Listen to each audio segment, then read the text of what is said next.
Hey friends, welcome to Cooking with Auntie D. I hope you guys enjoyed my $20 grocery challenge for my 10-day meal plan. I'm going to start off with the chicken breasts. It had very large chicken breasts, about 4 of them. So I'm going to make smothered chicken breasts using about 2 of them tonight and then freezing the other 2. I've cleaned it very well with vinegar, removed all the excess fat. I've cleaned my sink out with a little bleach. I added a little olive oil to it so that my seasoning can really adhere to the chicken. By the way, you can find the recipe in the description of this video, so don't worry about me not seeing the measurements or anything like that, because as you can see, I'm not using any measurements, but I will write a generic recipe for you. Now, as you can see, I'm being pretty heavy-handed with the seasoning, and that's because my bae and I really love a lot of flavor, and chicken breasts tend to be pretty thick. Some people slice their chicken breasts, put little dabs in it so the seasoning can get in. I'm not going to do that today, but I will marinate it. You guys know I love that W sauce. I'm not going to try and say it right now because I have a feeling my tongue will get twisted as usual. All right, going to saturate the seasoning into the chicken breast very well. Don't worry on my people with gloves. Sometimes I wear gloves, sometimes I don't, but I did wash my hands thoroughly, and I wash my hands throughout the cooking process. Alright, you want to rub it in very well and then place it in the refrigerator. Let it marinate for at least 30 minutes. Alright, once it has marinated, you want to place some sliced chopped onions and green bell peppers in the bottom of a lightly oiled baking dish.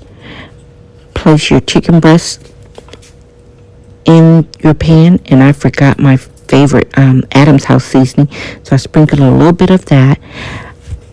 I just poured the juice that was in the bowl where I did the mixture on top, and a little bit of water, just a little bit, so that my breast can form some steam once I cover it and let it bake.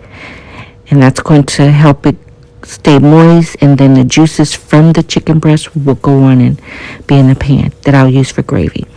All right, I'm tucking just a little bit of some, what is that, Kerrygold butter under the skin.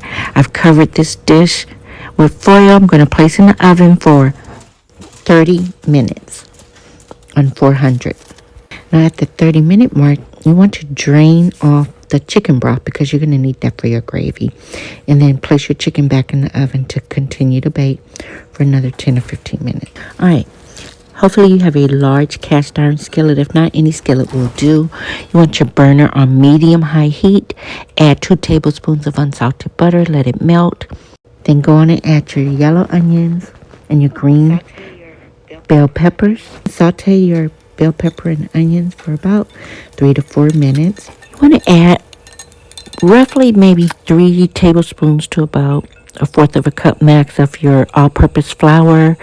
I use a flat edge, I forgot what we call this, but a flat edge spatula, I guess, wooden spatula. It's actually what I make my gumbo with to make roux.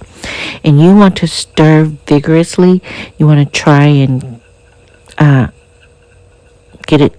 get the color of gravy that you want. I want a nice caramel color. And you notice how vigorously I'm working because I'm trying to work those lumps out. You're going to have lumps for a minute, but you keep working it and they will come out. All right. Next, add your chicken broth. Not all of it. You want to add it in parts, maybe 1/4 of a cup at a time. And the broth from the chicken should have made you at least 1 cup of chicken broth, maybe 1.5. Keep stirring it in, and it smells really good. Now I'm adding a little more water to it. Again, I'll have the measurements in the description. I like my food very flavorful. Like I said, tweak my recipe. You might not need any extra seasoning because the chicken broth was flavored from the chicken. So I always do a taste test here or there. I'm adding a little more Worcestershire sauce. Not sure I said that right. All right, now I'm adding in a can of cream of chicken soup. And this is something that you should always have in your kitchen. cream of chicken and cream of mushroom soup. You can buy them at the dollar store if, your budget's kind of tight. But I always have those in hand. And this is how my mom made gravy.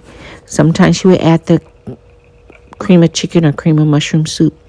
And then sometimes she wouldn't. Today, I'm adding it, okay? And so that's not lumpy. Keep stirring it, all right? You want to get those lumps out. And remember your burner's on medium-high heat. Now you can turn it down. I'm removing the onions and bell peppers that was underneath the chicken as it baked. Adding it to the gravy.